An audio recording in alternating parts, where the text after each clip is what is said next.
تو میں نے اپنی وہ ایک موٹر سائیکل تھی میرے پاس اس وقت، تو وہ میں نے بیچی اور جا کے بی ایڈ میں ایڈمیشن لے لیا۔ خلوص ہے پنجابی، اس کی کیا ہسٹری ہے؟ یہ کیا والد صاحب نے نام رکھا تھا پنجابی؟ والد صاحب جو ہی پتہ چلتا نا اندر آ رہے ہیں تو میں سرانے کے نیچے رکھ دیتا تھا۔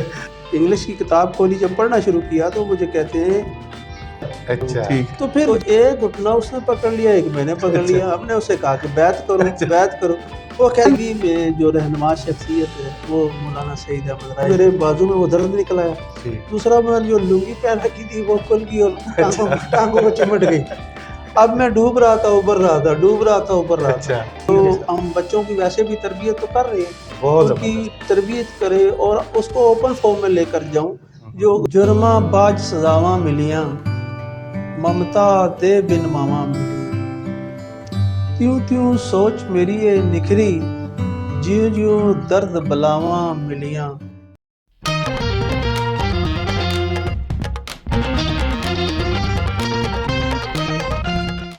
السلام علیکم، میں ہوں قاضی فہیم اور آپ دیکھ رہے ہیں ہمارا YouTube channel the daily stream. آج کی ہماری مہمان شخصیت بہت ہی موٹیویٹڈ، بہت انرجیٹک، ایک ایسے استاد جو اپنے آپ کو ہر وقت نئے تقاضوں سے آراستہ کرنے کی کوشش میں لگے رہتے ہیں۔ انیشیٹوز لینا ان کی پہچان ہے۔ آپ ٹیچر ہیں، آپ مینٹور ہیں، آپ ٹرینر ہیں۔ جی بالکل جناب، آج کے ہمارے اچیور محترم نذیر پنجابی صاحب۔ السلام علیکم پنجابی وعلیکم صاحب، السلام، کیسے ہیں آپ؟ خیریت، ٹھیک ٹھاک۔ بہت بہت شکریہ کہ آپ نے اپنی گناگوں مصروفیات سے وقت نکالا اور آج ہمارے ساتھ ڈیلی اسٹریم کے پلیٹ فارم پہ موجود ہیں۔ پنجابی صاحب، ہمیں ہمارے ناظرین کے لیے بتائیے کہ آپ کی ابتدائی زندگی اور تعلیم جو ہے وہ کس طریقے سے گزری اور اس میں کیا کیا اپس اینڈ ڈاؤنز آئے؟ بسم اللہ الرحمن الرحیم۔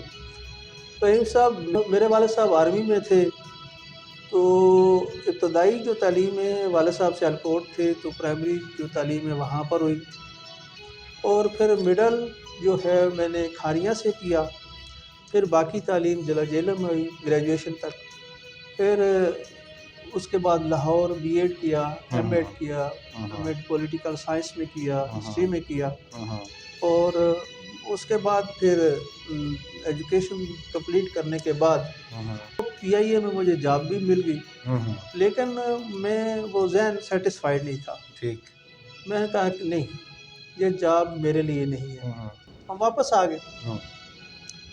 پھر ایک میرے ہمسائے تھے، ایک دن ان سے بات ہو رہی تھی تو کہتے ہیں آپ کے اندر جو کوالٹی ہے آپ اچھے ٹیچر کیوں نہیں بنتے؟ تو میرے ذہن میں یہ بات کلک کر گئی کہ میں اس طرف کیوں نہیں سوچتا، جبکہ میں اپنے ٹیچرز کو پسند کرتا ہوں اور اس میں میرا انٹرسٹ بھی ہے، تو میرے ذہن میں یہ خیال کیوں نہیں آیا۔ ایڈ کے ایڈمیشن شروع تھے، تو میں نے ایڈمیشن لینا تھا، والد صاحب سے تقاضا کیا کہ کچھ رقم دیں، میں داخلہ لینا چاہتا ہوں۔ تو میں نے اپنی وہ ایک موٹر سائیکل تھی میرے پاس اس وقت، تو وہ میں نے بیچی اور جا کے بی ایڈ میں ایڈمیشن لے لیا۔ تو یہ تھا میرا آغاز ٹیچنگ اچھا پنجابی صاحب، ہم نے دیکھا ہے کہ ابھی میں بھی آپ کو بار بار پنجابی کے نام سے ہی پکار رہا ہوں، نذیر پنجابی صاحب، اور میں نے دیکھا ہے کہ ہمارے جو حلقہ احباب ہے وہ بھی سارے پنجابی صاحب کے نام سے ہی آپ کو یاد کرتے ہیں۔ یہ پنجابی صاحب تخلص ہے پنجابی، اس کی کیا ہسٹری ہے؟ یہ کیا والد صاحب نے نام رکھا تھا پنجابی؟ اس کی پس منظر ہے تھوڑا سا کہ میرے والد صاحب نے مجھے گورنمنٹ اسکول میں جیلم میں داخل کروایا اور سائنس سبجیکٹ رکھوایا۔ میرا سائنس سبجیکٹ میں انٹرسٹ نہیں تھا، دلچسپی نہیں تھی، میرا انٹرسٹ آرٹ سبجیکٹ میں تھا، کیونکہ میں 8th کلاس میں ہی سسپینس ڈائجسٹ اور ناول وغیرہ پڑھنے کا شوق تھا، شاب نامہ بھی میں نے اس وقت پڑھ لیا ہوا تھا۔ تو سسپینس ڈائجسٹ پڑھتے تھے؟ سسپینس ڈائجسٹ تو جب پڑھنے کا ٹائم ہوتا تو میں پڑھتا تھا، والد صاحب جو ہی پتہ چلتا نا اندر آ رہے ہیں تو میں سرانے کے نیچے رکھ دیتا تھا۔ اچھا، ایک اور بھی طریقہ ہوتا ہے کتاب کے اندر رکھ کے، نصابی کتاب کے اندر رکھ کے، وہ کہتے تھے بیٹا میرا بڑا لائق ہے، یہ رات 1 بج رہا ہے اور یہ پڑھ رہا ہے۔ تو جب میرا رزلٹ آیا تو میں فیل تھا، تو انہیں کوئی شک گزرا کہ یہ کیسے ہو گیا، یہ پڑھتا تو رات 1 بجے تک تھا، فیل کیوں ہو گیا؟ تو کسی نے والد صاحب کو مشورہ دیا کہ آزاد بختیانی صاحب آپ کے ریلیٹیو ہیں، پروفیسر ہیں، بچے کو وہاں ان سے بات کروائیں۔ تو والد صاحب رہنمائی کے لیے، تو ہم ان کے گھر چلے گئے تو آزاد صاحب نے بات سنی تو میرے والد صاحب سے کہا کہ آپ تھوڑی دیر بعد باہر جائیں، اچھا، اکیلے ملنا اکیلے ملنا۔ اچھا 2-4 منٹ انہوں نے مجھ سے گفتگو کی تو میں تیار ہو گیا کہ میں جی پڑھوں گا۔ اچھا اچھا۔ تو پھر میں 2 مہینے میں تیاری کر کے اچھے نمبروں سے میٹرک پاس ویسے کر انہوں نے لی۔ کیا کہا تھا تو آج تو بتا دینا۔ وہ وجہ یہ تھی کہ جب میں اسکول میں پڑھنے کا شوق نہیں تھا سائنس، تو میں اسپورٹس میں حصہ لیتا تھا، تو اسپورٹس کی وجہ سے ہمارے ایک ٹیچر تھے، وہ مجھے پریفرنس کرتے تھے کہ اچھا کھلاڑی تھا میں، وہ کہتے تھے اگلے سال بھی تم کھیلو، اگلے سال تم بھی کھیلو۔ تو اس کا طریقہ یہی تھا کہ میں اگر فیل ہو جاؤں گا تب بھی کھیلوں گا۔ تو ویسے تو نہیں۔ تو یہی بات مجھے کینی صاحب نے کہا کہ آپ کیا اسکول کے اندر ہی کھیلنا چاہتے ہیں، کالج کی ٹیم میں نہیں آنا چاہتے؟ اچھا، میں نے کہا جی بالکل ضرور، اب تو میں دن رات محنت کروں گا، پڑھائی میں آگے جاؤں گا تو کالج تک پہنچوں گا نا، اور پھر ہی کالج کی ٹیم میں کھیل سکوں گا۔ کالج کی ٹیم ٹھیک ٹھیک۔ میں نے پھر دن رات محنت کی اور 2 مہینے کے اندر ہی اچھے نمبروں سے لے کر میں پاس ہوا۔ اب جب کالج آیا تو پہلا دن تھا، میں فرنٹ پہ ہی بیٹھا ہوا تھا، تو کینی صاحب جب آئے تو انگلش پڑھاتے تھے، مجھے کہتے ہیں کھڑا ہو، میں کھڑا ہو کے پڑھنا شروع کر، انگلش کی کتاب کھولی، جب پڑھنا شروع کیا تو مجھے کہتے ہیں اوئے انگلش پڑھ پنجابی نہ پڑھ۔ اچھا، تو پھر جب بھی وہ کلاس میں آتے کہتے پنجابی صاحب اٹھو ذرا انگلش پڑھو۔ اچھا، تو اسکول کے جو اسٹوڈنٹ ہیں، کالج کے اسٹوڈنٹ جو ہیں، وہ مجھے بعد میں چھیڑتے تھے، اوئے پنجابی، تو میں مارنے کو دوڑتا تھا، میں ہی کوئی پنجابی، سارا پنجاب ہے۔ آپ نے وہ سمجھا کہ یہ میری چھیڑ ہے؟ اچھا، میں نے کہا سارا پنجاب پنجابی ہے، میں کوئی انوکھا پنجابی ہوں۔ تو پھر جب میں بی ایڈ میں لاہور داخل ہوا تو دوست جب جاتے تھے تو وہ کہتے تھے پنجابی صاحب سے ملنا ہے، تو ایک سائیکالوجی کے پروفیسر تھے ہمارے، انہوں نے ایک دن مجھے بلا لیا، کہتے ہیں بیٹھو چائے شائے پلائی، تو کہتے ہیں پنجابی صاحب کوئی شاعری بھی کرتے ہیں؟ میں نے کہا جی نہیں۔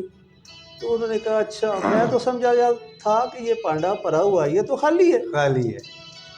تو مجھے اس وقت محسوس ہوا کہ یہ کیا کہہ رہے ہیں۔ تو پھر انہوں نے میں گائیڈنس دی کہ تمہارے استاد نے تمہیں ایک اچھی نام دیا ہے پنجابی، تو پورے 400 اسٹوڈنٹ میں نے تمہیں بلایا تھا کہ یہ پنجابی ہے تو اس کے اندر وہ چیز بھی ہوگی، کوئی لٹریچر ہوگا، تو تم تو اپنے استاد کی وہ جو نام ہے اس کو آگے لے کر چلو، کچھ کرو۔ انہوں نے مجھے انیشیٹو دیا، تو پھر میں نے ماسٹر پنجابی میں کیا، پھر تھوڑی بہت شاعری بھی کی، اور پھر یہ مجھے محسوس ہوا کہ اس نام کو مجھے اپنی زندگی کا حصہ بنانا چاہیے، یہ تو میری ایک الگ سے پہچان ہے۔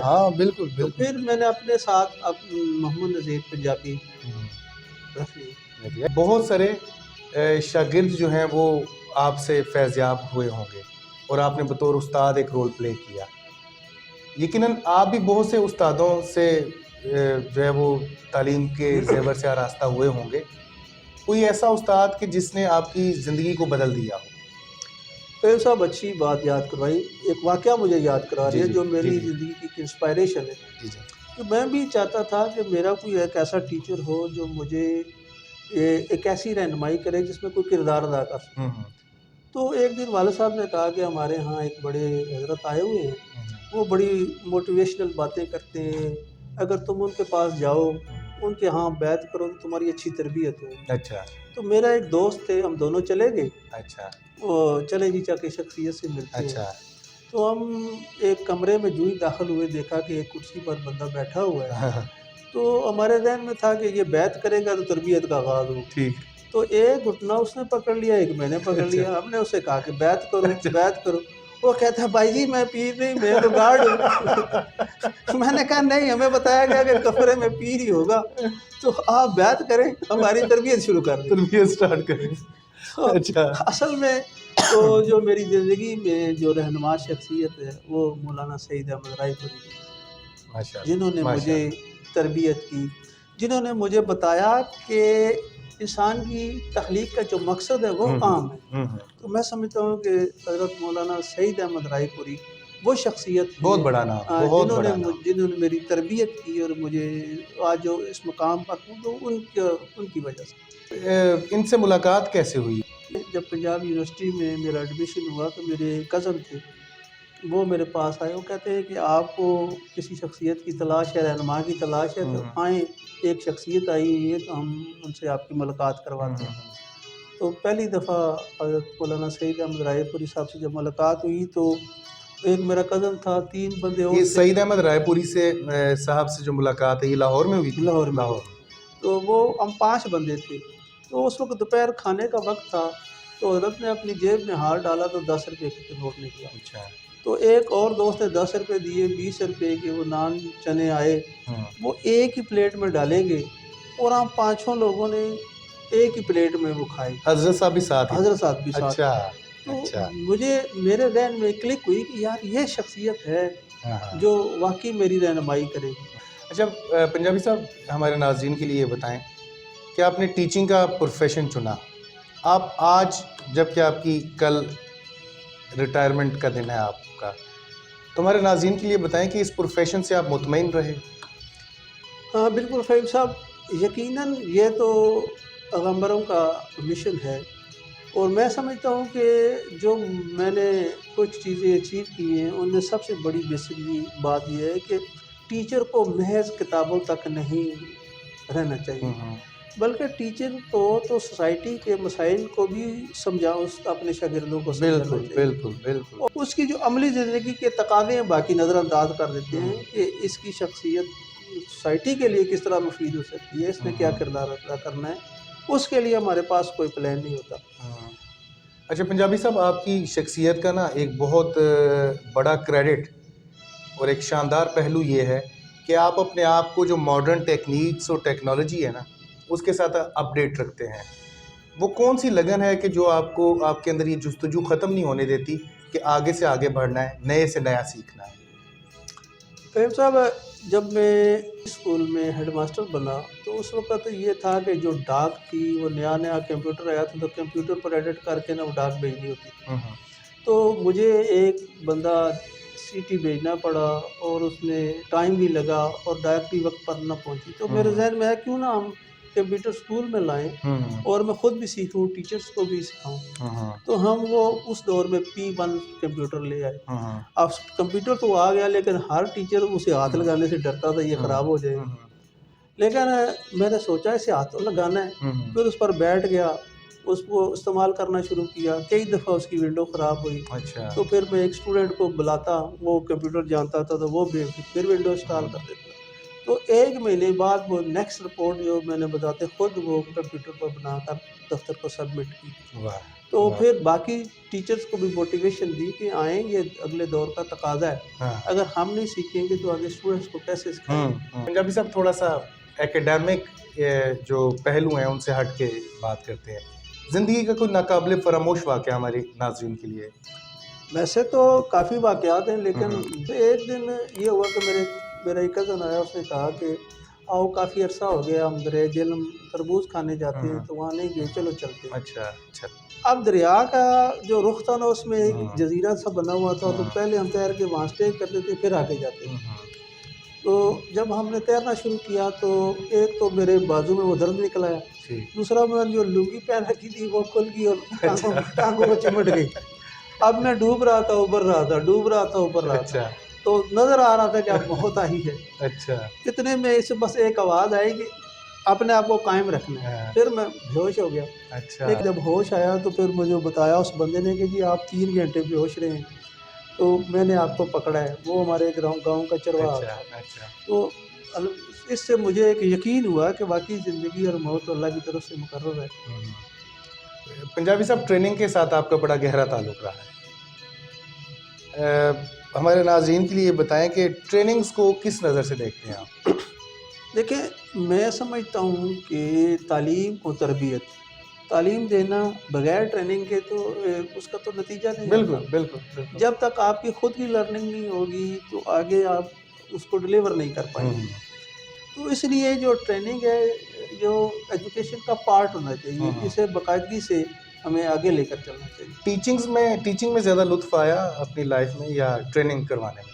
ویسے لطف تو ٹریننگ میں آیا، اس میں دونوں چیزیں ہیں، ٹیچنگ بھی ہے، آپ کی وہ بھی سیٹسفیکشن ہوتی ہے، آپ دوسروں کو ٹرین بھی کرتے ہیں۔ ویسے پنجابی صاحب، اتنا تو مجھے پتہ ہے کہ آپ ریٹائرمنٹ کے بعد سکون سے بیٹھنے والے ہیں نہیں. ویسے ہمارے ناظرین کے لیے بتائیں، اب کل آپ ریٹائر ہو رہے ہیں، ریٹائرمنٹ کے بعد زندگی میں کیا پلانس ہیں؟ اس کے لیے تو میں چاہتا ہوں کہ ایک ٹریننگ کا ایک وہ انسٹیٹیوٹ اچھا، بناؤں، ویری گڈ، ویری گڈ، جہاں ویری گڈ، ویری گڈ. جو ہم بچوں کی ویسے بھی تربیت تو کر رہے ہیں، بہت ان کی زبردست. تربیت کرے اور اس کو اوپن فارم میں لے کر جاؤں. جو لوگ عام زندگی میں ٹریننگ لینا چاہتے ہیں، سماجی حوالے سے، تعلیمی حوالے سے، مذہبی حوالے سے، تو ہم اس حوالے سے ان لوگوں کو ٹرین کریں. اچھا پنجابی صاحب، پروفیشنل لائف کے اندر اپنی کوئی ایسی سکسیس سٹوری ہمارے ناظرین کے ساتھ شیئر کریں کہ جس کو آج بھی آپ یاد کر کے تو فخر محسوس کرتے ہیں. فیب صاحب، میں جب مری میں ٹیچنگ کر رہا تھا تو جو مجھے کلاس دی گئی تو مجھے بڑی حیرت ہوئی. بچوں سے جب میں پڑھنے کے لیے کہا تو انہیں ABC بھی نہ آئے. کلاس کون سی ہے 10th. تو میں پریشان ہو گیا. اب یہ 17-18 بچے ہیں، ان کو میں کیسے پڑھاؤں، کیسے لے کر چلوں؟ لیکن میں نے ہمت نہیں آ رہی. اب میں نے 10th کلاس کو ABC سے پڑھانا شروع کیا. تو وہ 18 کے 18 بچے، ان کو اتنی میں نے تیاری کروائی کہ خود سے وہ بورڈ کا امتحان دے کر سارے پاس ہوئے. تو اس کا نتیجہ یہ کہ یہ والدین وہ میرے پاس آئے، یقین کریں کہ وہ میرے ہاتھ چوم رہے تھے. اچھا پنجابی صاحب، ہمارے جو اساتذہ کمیونٹی ہے اس کے لیے کیا پیغام دینا چاہیں گے آپ؟ ان کے لیے تو میں یہی کہوں گا کہ ٹیچر کو انیشیٹو لینا چاہیے. دور کے تقاضوں کے مطابق محض کتابوں کے ساتھ نہیں، ٹیکنیک اور ایکوپمنٹ کے ساتھ بھی انہیں لیس ہونا چاہیے. تو ان ٹولز کو خود بھی استعمال کریں اور خود بھی سیکھیں اور بچوں کو بھی سکھائیں. پنجابی صاحب، آپ کا بہت بہت شکریہ. آپ نے اپنی گناہ گوں مصروفیات سے وقت نکالا اور آج ہمارے ساتھ یہاں دا ڈیلی اسٹریم کے پلیٹ فارم پہ موجود رہے. آپ کا ونس اگین بہت بہت شکریہ. جی تو ناظرین، آپ نے آج نذیر پنجابی صاحب کی دلچسپ گفتگو سنی. موٹیویشن اورینٹڈ گفتگو تھی یہ، یقیناً آپ کو پسند آئی ہوگی. نذیر پنجابی صاحب سے ریکویسٹ ہے کہ وہ اپنی پنجابی کی ایک نظم ہمارے ناظرین کے لیے سنائیں. آپ لوگوں کا بہت بہت شکریہ. اللہ حافظ. او ککر دے چھاپے نکلے، ہیر دے ماپے نکلے، ویرائی تخت ہزارہ کھویا، کدی نہ رانجے آپے نکلے. سٹ کے یوسف تائیں کھوہ وچ، ویری کرن سیاپے نکلے. سجنا چھڑیاں یاریاں اودیاں، جدی نہ جیبوں پاپے نکلے. پنجابی جد بھی پیار دا لیکھا کیتا، لمے ہی گاپے نکلے.